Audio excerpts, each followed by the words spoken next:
Okay, so this is our second session. Our speaker today is Carl Alexander. He is a PHP developer from Montreal, Canada. It says here he also likes memes as well. I'm sure he'll give you the link to his website where he talks about his passions. And he is also an organizer for WordPress Montreal. And he's here to share information with us about a look at the modern WordPress server stack. So take it away. Awesome. As I've been introduced, I'm Carl Alexander. You can find me on Twitter at twigpress, and you can also find me at carlalexander.ca. Like Trevor said, this is my personal website. I write a lot of articles on using advanced programming topics with WordPress, and also the occasional sysadmin article or talk like today. Which brings me to this. This is often a result of me speaking or writing an article. Everybody gets confused and they're like, Carl, I didn't understand. It's okay, I understand, and I empathize. So that's why that I do things a bit differently. There's a companion article for this talk, which I will tweet at later, that you can review everything and more actually, because this is actually a really large topic that really spans a bit larger than the talk. So there's a bit more in the article than this. And also, if you're in the live stream, you can go and ask me questions there in the comment sections as well. Also, I tend to do, because of this, I tend to do question breaks during the talk, which I like a lot. So feel free to ask me questions at that time. I'm sure if you have a question, there's at least 5 other people that have it. So don't worry about it.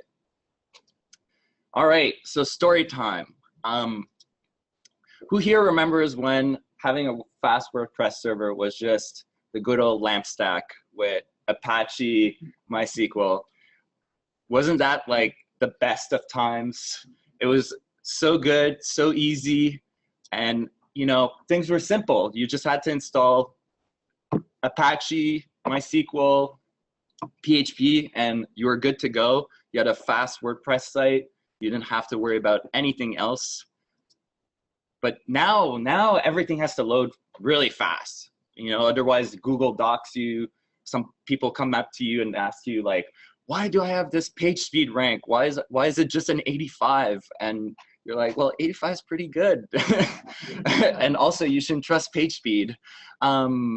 So one of the consequences of that is that the whole structure around WordPress servers has had to evolve to kind of accommodate this this change in behavior, this need for speed, if you will.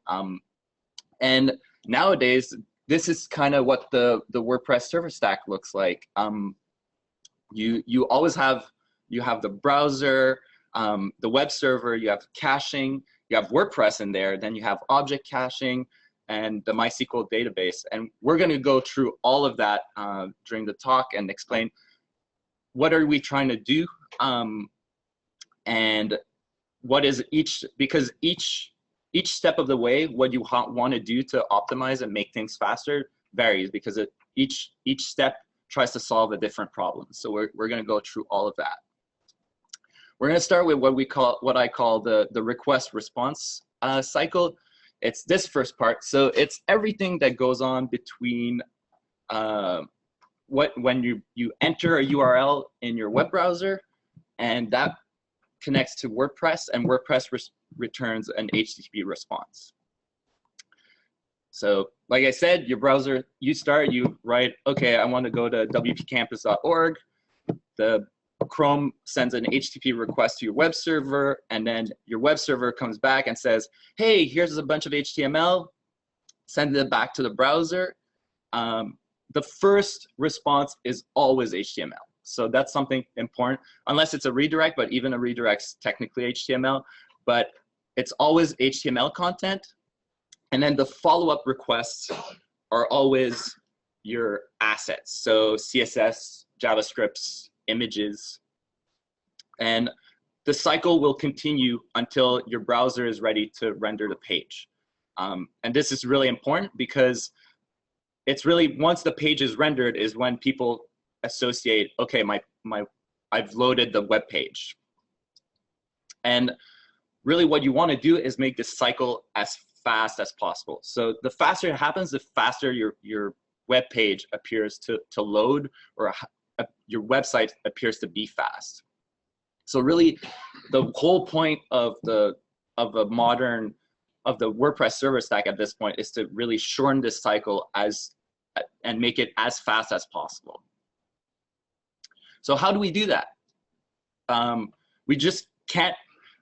If anybody here knows a bit about web server, who here knows about web servers? Okay, so a good amount of you. So we can't just arrive and be, okay, I'm gonna give you 16 cores and you're gonna turn me, the web page is gonna come so much faster because I put 16 cores on this web server. It doesn't quite work that way. The web server is really, it's a dispatcher. Once the web server receives a request from your browser, it might send that request elsewhere, for example, for PHP, or it might send it to a caching layer. So whether you're doing it with Varnish or with Nginx, it might send it to other services like that. What we really want to do is you want the web server to receive as few as those requests as possible, because if it doesn't need to receive the request, then the browser doesn't need to wait for the web server to send anything back.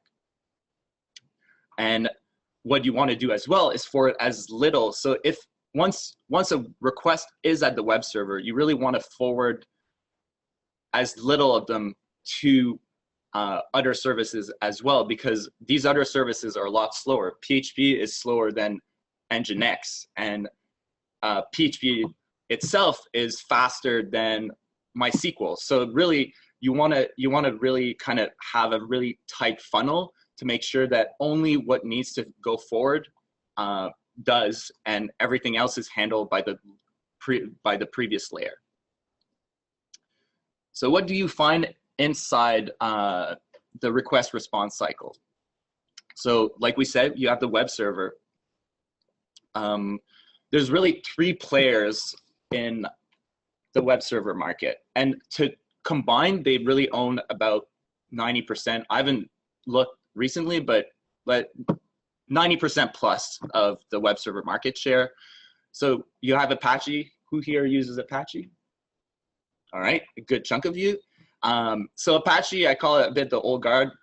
I mean it affectionately. Apache has been around for decades. It's used with Java, with a whole bunch of programming languages. It supports PHP, but it supports, unless you do a lot of work, it supports PHP without fast CGI, which we'll see later, which is a bit slower. Who here uses IIS? I am very sorry for all of you. I've had to support WordPress sites for IIS. It's a special kind of hell that I do not wish on my worst of enemies. It is not pleasant, but outside, obviously IIS is still a huge amount of web traffic out there.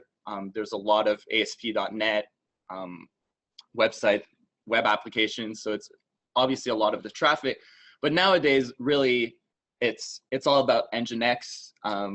The new kid, it's been used by Automatic since 2008. It's what you see used also at most of the top hosting companies, from WP Engine, Pantheon right here, Pagely also, who are right here. Almost every hosting company has Nginx in front as their web server, because like I said, also the high-end agencies as well use it, but it's really built for traffic. That was why it was built.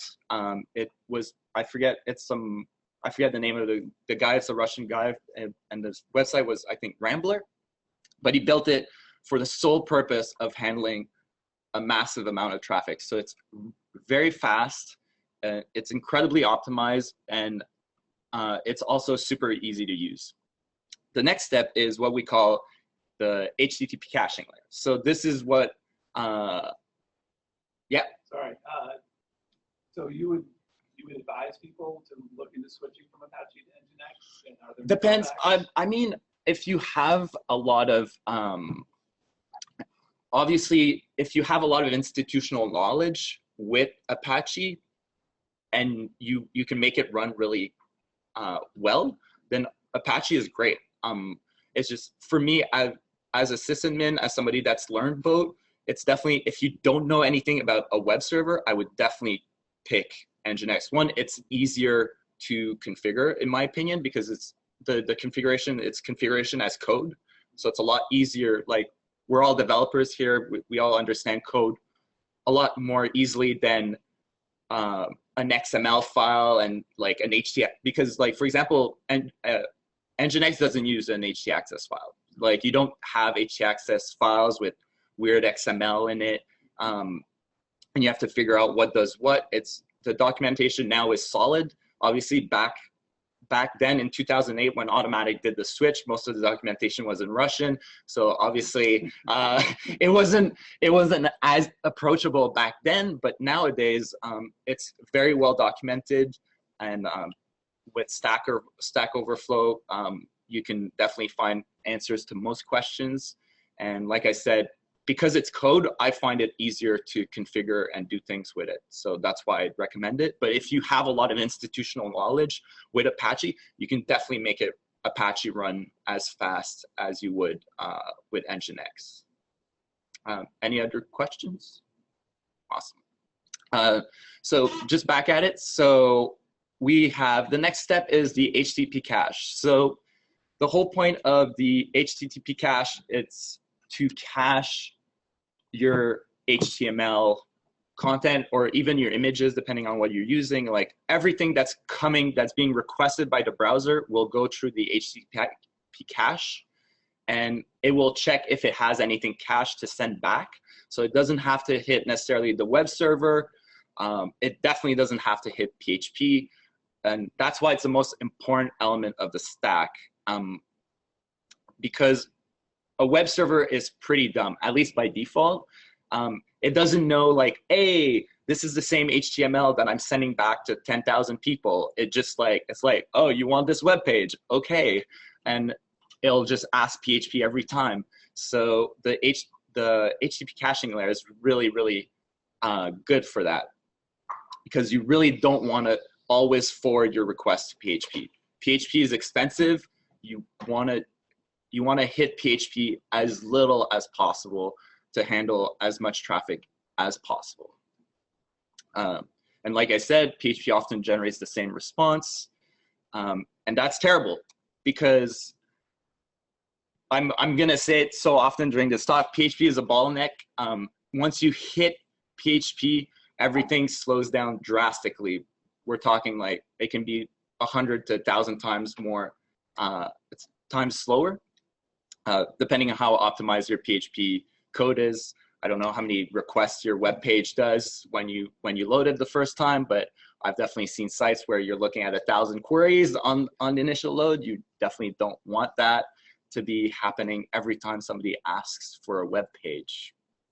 And HTTP cache solves this problem. It caches, so how it works is that once PHP sends an initial response, let's say we go to WPCampus.org, you're the first person to show up and you get the slowest one because you're the first guy there. Well, everybody that shows up after, well, they're like, oh, well, this is the same thing. You're asking for the same thing. I'm not going to ask PHP for that. I'm just going to return to you the HTML that we already generated. That drastically reduces the time that it takes to do this entire cycle that we were talking about initially, which is how fast can we go through this entire process of request, response, until you have everything to render the web page. It's also the element of the stack with the widest range of implementation options, which is good for all of you here, because we don't all have the the same budgets or the same technical ability or departments. So the easiest option is to use a caching plugin. So who here uses a caching plugin? All right, a fair amount of you. So there's a few caching plugins. There's Backcache, Hypercache, WP Rocket, WP Supercache, and Total Cache. I highlighted WP Rocket for two reasons. One, it's the only paid option in there. Second, from what I've heard talking with other individuals, it's also the best option. It's the best plugin. They have support. It works well. Backcache is also a good one because that's the one Automatic built. So it's obviously built to scale, obviously, because it's what runs WordPress.com. And yeah, Hypercache, Supercache, and Total Cache are also they're good options, but they're more complicated, and they might not be as user friendly. The middle option that I call is have the web server do it. So you can have the web server, again, the web server is kind of dumb, but you can still tell it, okay, well, if I'm getting a lot of traffic, you can cache some of it and it'll run a cache for you. Apache does this. Nginx is really good at this as well. A lot of sysadmins don't want to go through the complexity of the next option, and they'll just use Nginx. And Nginx can be really good if you look up things like microcaching. So microcaching is this idea. Let's say you get it's back from the idea of like being slashdotted. So if you go on Reddit, if you're on the front page of Reddit and you're getting a ton of traffic, it just caches, but it caches like your web page for maybe a second. But within that second, you might still get 10,000 requests. So it still prevents your server from being DDoSed from the whole process of being on the homepage of Reddit or Slashdot or whichever news site. Like if it's really meant for handling like these kind of weird spikes that you might get. And yeah, the hardest option is Varnish. Who here is familiar with Varnish? Okay, a good amount of you. Varnish is a caching server. Its only purpose is to do page cache, HTTP caching. So it doesn't do anything. It's not a web server. It's not anything else. It's just a caching server. It's highly performant, highly configurable. You can use it. It's got its own configuration language that you can use. So you can be very, very precise in what you want to cache, how to cache it, how long you want to cache it. You can even add headers to your responses and things like that. So it's much more complex, but much more powerful if you want to use something a bit more advanced. Are there any questions so far? Yes, Jonathan. So how many layers of caching so far have you spoken about? One layer, 2 layers? Just one. Oh, okay. It's just, those are all the options for HTTP cache. So this is the one, this is really the layer that has the widest range of options. It's also the first one that I would recommend anybody to implement. So that's why most of the time when you're on the support forum, the WordPress support forums, and somebody is like, my website's slow, what can I do? They're like, install WP Rocket, install Total Cache, install Backcache. Yep. I'm a bit more biased because I'm a bit. Oh yes, sorry. What out of all these options, which one do I prefer? So I'm a bit more advanced, so I'm more inclined for the more advanced option. I think Nginx is a really good middle of the row option. Implementing caching with Nginx is really just a few configuration options inside your vhost. Very, very easy to do, but it's relatively dumb, so you can't really do too much with it. For some people, depending on your host, they may not allow you to do plugins because they may Oh, yes. Yeah. Oh, yeah, absolutely. Like managed hosting, most of the managed hosts, you don't need to do it. So if you're using WP Engine, Pantheon, Pagely, they most definitely have. I know for a fact, at the very least, WP Engine uses Varnish.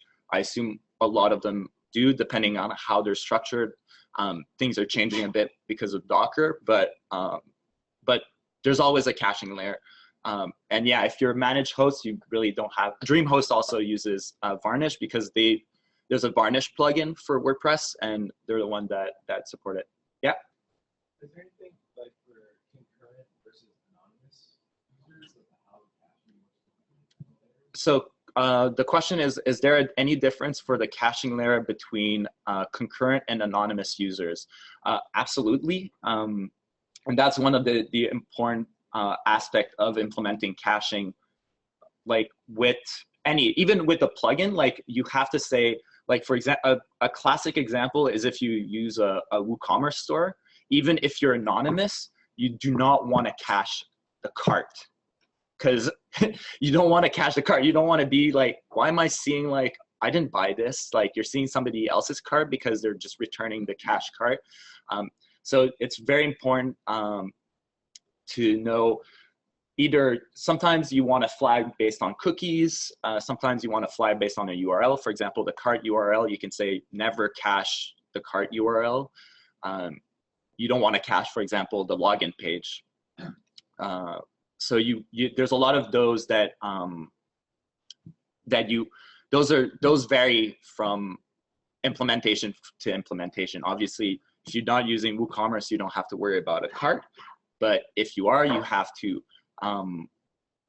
If you're logged in, for example, if you've logged in just for commenting, if you submit a comment, if the whole page is cached, your comment won't show up. So you have to be able to clear cache based on those different scenarios. So that's where really Varnish versus example Nginx, there's more flexibility with that. Obviously you can do all these scenarios with Nginx, but it's simpler, but because it's simpler, it's also a bit dumber around it. And then for the plugins, I'll get you in a second. And just to wrap it up, with plugins, since they're already on the PHP side, they kind of know a bit more what's the right page, what should I cache, what should I uncache, because you have to hit WordPress to use a caching plugin. Yep. We're self-hosted, but we do page caching with the CDN. Mm-hmm. And they say, well, you can also use Varnish on your server. Is there or other page caching on your server? We were just talking about that actually yesterday. Like, would you use Varnish with a caching plugin? I don't know for sure. My kind of gut instinct is it's probably overkill to the max. Like, I mean, for the CDN though, I'm not sure, because so the thing with the CDN is it's just a content distribution network. So so it depends how often it comes and hits you anyways. With that, like how much traffic just hits the CDN versus how much makes it actually back to your server, right? Because so the thing with a CDN, it might just be your assets that are there. So images, JavaScripts. We're doing page caching as well. Oh, page caching, yeah, right. So it really depends. You have to kind of look. That one you kind of have to look at your infrastructure. How much traffic's going through? Is it still very high? Is your server under duress anyways? And then you can look into that and see if that's what you need to do. Obviously, sometimes the solution isn't even caching. It could be like just horizontal scaling, just adding 2 web servers and a load balancer as well. So it's really, at that point, like when you're a bit more in like the more advanced scenarios like that, you kind of have to really kind of look at what type of traffic you're getting.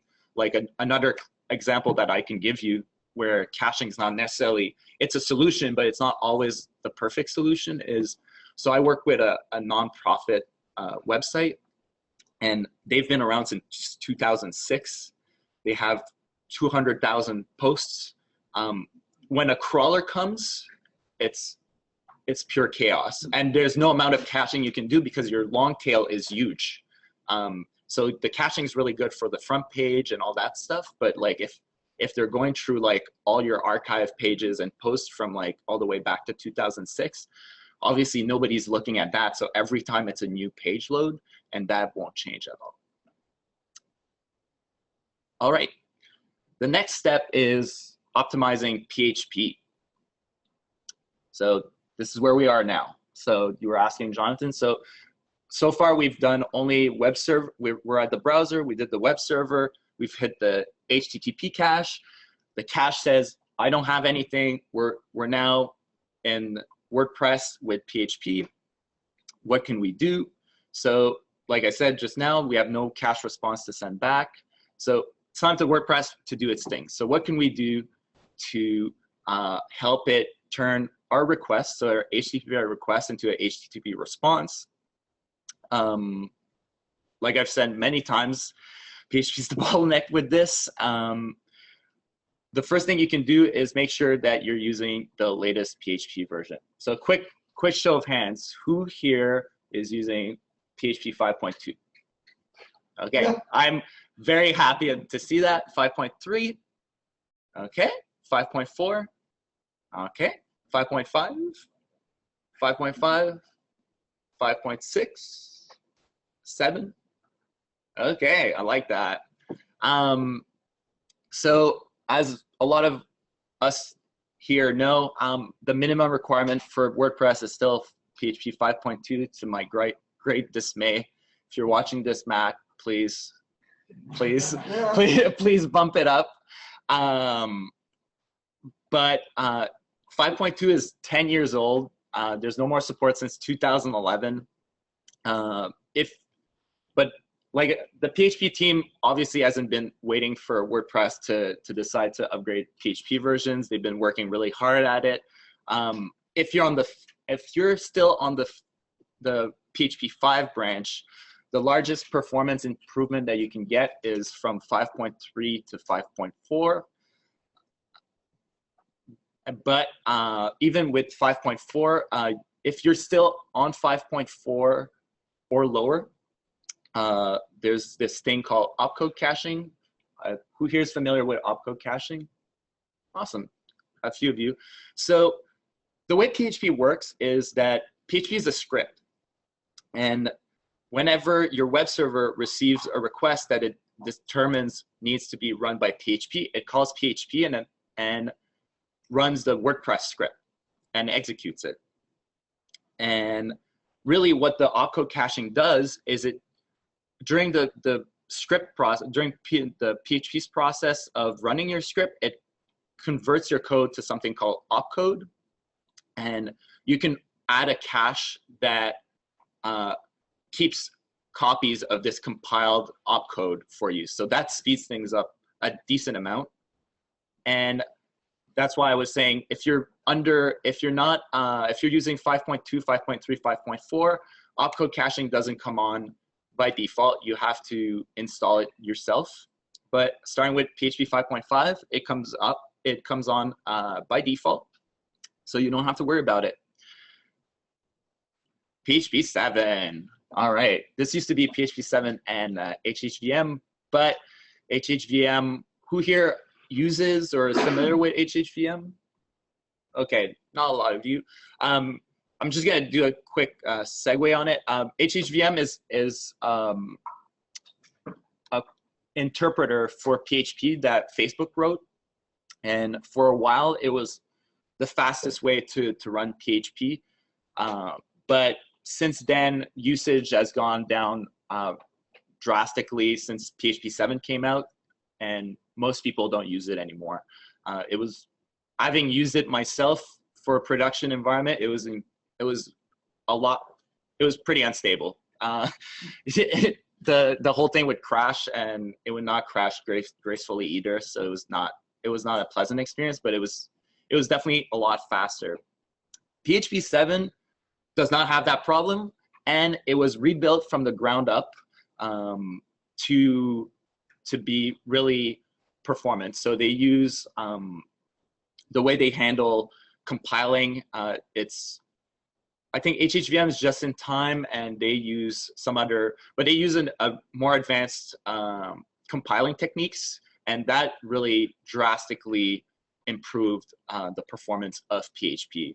It's really, if you do a before after, it's incredible. The good news is that WordPress is 100% compatible with PHP 7. The bad news is that not necessarily plugins aren't required. Plugins and themes aren't required to be. But it's really less of an issue so far. I'm really curious, like, out of the people here that use PHP 7, who here has run into an issue, like a compatibility issue with PHP 7 and a plugin? No, me neither. I mean, I mentioned it just to, you know, cover my ass a bit, but really, most plugin developers really want their code to run on PHP 7, especially the more active plugins really want their code to run on PHP 7. They care about performance. Probably their website's on PHP 7, so they want it to work there as well. So it's really not an issue. Where you probably have to do some due diligence is if it's an older plugin that hasn't been updated, then it's possible that you could get some breakage, just because the main culprit 90% of the time is that PHP 7 deprecated. I'm going to nerd out a bit for a second, but PHP 7 deprecated the old style object constructors, and if you used them, which was the standard way of WordPress of doing it before, if you were using that, then you're going to run into issues. But outside of that, I can't really see any big compatibility issues. Any questions on PHP? All right. We're now at the last step. We're on PHP, WordPress is running, but it needs data.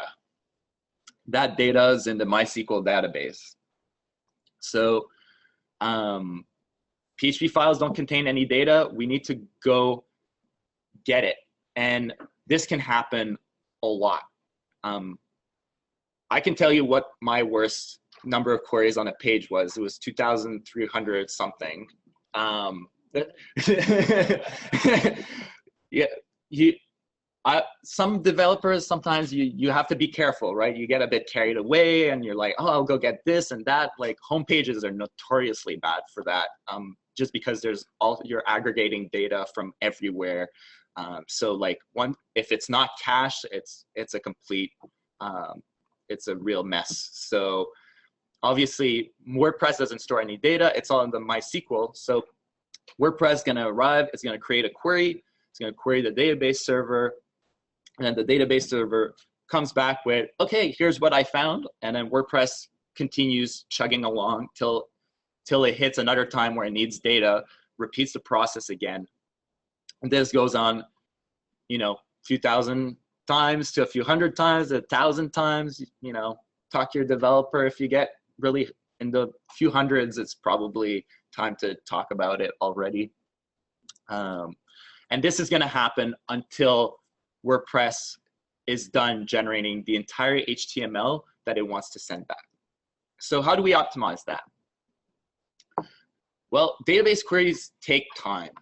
So, and they slow down PHP execution, because when WordPress says, okay, I need to get some data, it's not like, okay, I'm going to keep doing my thing. No, it just waits. It just waits until the database comes back with what WordPress is asking for, and then it continues. So it can really slow down everything, and you can't always control how many queries WordPress needs to do. Sometimes it's a plugin that does it. Sometimes it's just, I need that many. Home pages are really bad, like I said, because you're aggregating data from all over the place.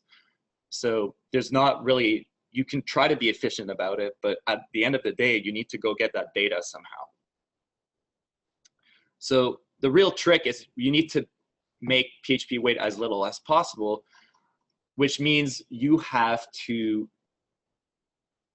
tell it, you have to try to minimize as how often you hit the MySQL database.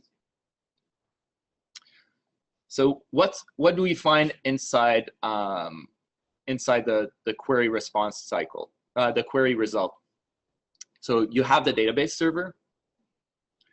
So I'm going to skip over object cache conveniently and just go to the end. So you have the MySQL database. MySQL database is not necessarily MySQL server nowadays. There's been a lot of forked versions because if you're not familiar, MySQL server is now owned by Oracle. Open source developers aren't the biggest Oracle fans in the world. So since then, there's been a couple of forked versions. There's really no big performance differences between all the versions. I mean, if you want to get nitpicky about it, yes, but in general, for most of us, there's no big difference. Really, what impacts performance is what we call the storage engine. So who's familiar with a database? If I say MyAzam, do you know that? Does everybody? Okay, so MyAzam is, for example, the storage engine that used to be the default with MySQL Server. It is not anymore. But what they do is they control how data is structured and managed inside a database. So, and that can change from table to table. So each table can use a different storage engine, and that controls how that data on that table is managed by the database server. So WordPress default is MyAzam. Most people are familiar with MyAzam because until I want to say MySQL 5.5, it was the default storage engine. So if you have a database that dates from then, the default was to do MyAzam. WordPress uses the default. So a lot of tables out there are on MyAzam. MyAzam's okay, but the better choice is what we call InnoDB, which is available on all the MySQL servers.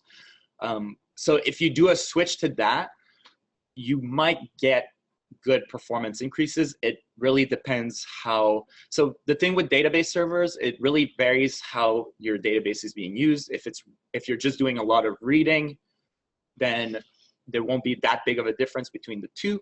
But if you're doing a lot of writing to that database at the same time as you're reading it, InnoDB really starts pulling ahead over MyAzam there. And there's newer storage engines too that you can use if you're using a more modern database server, ExtraDB, and there's a couple of other ones. Object cache. Okay, who here is familiar with object cache? Awesome. Yeah, object cache is important. Object cache sits between, it's a WordPress subsystem, but it sits between WordPress and your MySQL database. And what it does is it caches data that was fetched from MySQL so that WordPress doesn't go and get it again. And this is super handy. Even this was almost required, because imagine you're trying to get a specific option each time and you had to hit the options table every time you wanted to get site URL, and you're going to ask for site URL a lot on a single page. If WordPress had to go and hit MySQL each time I wanted to get the site URL, it would be a disaster. So it's already there by default. And like I said, WordPress uses it a lot. It's already on by default, but it's only done by default, it's only on for the current request. So let's say I'm requested the homepage of WPCampus.org and I'm looking for the site URL. Well, if you fetch the site URL once, it'll store it in memory and then just fetch it for this rendering of this one web page. And this reduces the database queries. But really, what you want is, the site URL is not going to change, I mean, ever again, more or less. Like, so really, you shouldn't even persist it just for this request. You want it to persist forever. And that's where object caching really can really boost your performance, because it can store data for a long time or permanently, depending on how you have it structured. And that's really useful because some data stays valid for a very, very long time. And to do that, you use a persistent, what the codex calls a persistent object cache. So it's the same object cache, but it connects to a persistent data store. And there's really two popular data store options. I think most of us are familiar with Memcached. Who here knows about Memcache? Okay, so a good amount of you. Memcache's been around for a really long time. It's just an object store. So you give it something, it saves it, you ask for it again, it returns it back for you. There's a new object store system called Redis that, again, much more powerful than Memcached. It's been around for, it's another one, it's a bit like Nginx. It's a guy named Antires that built it. It's built from the ground up for performance. It's absurdly fast. I've seen a keynote like 5 years ago, where they were talking about load testing Redis, and they blew up their network before they blew up the server. That's how performant it is. It's incredibly performant. It's super easy to configure, and it works through. You can access it through a REST API. So a lot of us now use a lot of REST APIs. Like the API endpoint for it is super simple. It's very, very easy to set up and use, and it can do. And if you have even more advanced use case, it can do even more complicated use cases that Memcache can't do. So incredibly powerful, really, really good. There's options. So there's plugins for both. So there's a Redis object cache plugin. There's one that Pantheon made. There's another one, I forget who built it. Memcached as well. There's a couple of Memcached, Memcached integration plugins that you can use. The last thing I want to go over is, let's say you're like me, you want to implement this yourself. What are the options that you have to do that? So I run a project called DevOps. That's just an Ansible script that sets up exactly this kind of server with MariaDB, Nginx, Redis, Varnish, PHP 7. There's also Easy Engine. Who here is familiar with Easy Engine? It's a command line interface, very powerful. It lets you also configure a server with pretty much most of my stack's opinionated. They're just like, well, whatever you want, man, we'll do it. So they support Memcached, Redis. They support HTTP caching with Nginx or just with a plugin. They don't support Varnish though. Same thing with the PHP options. You can decide, okay, I want a PHP 5, I want PHP 7. They had HHVM for a while, but I think they dropped support for it as well. And then there's Trellis, which is, who here is familiar with Roots and Bedrock? Yeah, so this is an Ansible script for configuring a server to run Bedrock. So it's even more opinionated, because if you don't run a Bedrock server, you can get it to set up a server for you, but it's more complicated. And they use MariaDB, Nginx, Memcached, Nginx for the HTTP cache, and PHP 7. Sorry, these are scripts for server configuration? Yeah, the two of them are Ansible. So DevOps is Ansible, and Trellis is Ansible as well. I think Easy Engine, it's just a Python script that they just do it all themselves by hand. Any questions? Yep. So, like WPCampus, for example, runs both Nginx and Apache. Like they'll run all those. Yeah. And then hand them over that's PHP set to Apache. So why? Okay, so the question is for WP Engine, certain hosts have Nginx in front for the reverse caching and Apache with the PHP. So why do they do that? Good question. It can really depend. I can't speak for WP Engine. Obviously, sometimes, like I said, there's just institutional knowledge that's already there. So you already have all the Apache stuff well configured, well running, and you're just trying to put Nginx in front to do, because Nginx is, I can't stress enough how powerful Nginx is. You can use it just as a load balancer. So a lot of what WP Engine does is they just use it as a load balancer in front, and then they just use it to redirect traffic and handle the traffic. And it's easier for them to just implement that than to just go back, rework all the Apache stuff, and then and change that to Nginx. And I can't really, again, I can't speak for everyone, but I don't know a lot of people recently in the recent years that have started from scratch and did that kind of setup. Like usually they just go all in with Nginx because you can do both steps of the way with the same Nginx server. So there's no reason not to do it. And I think that's all the time we have. That is pretty much it. I'm sure Carl will. Yeah, I'll be answer any around for questions, and thank you. Okay.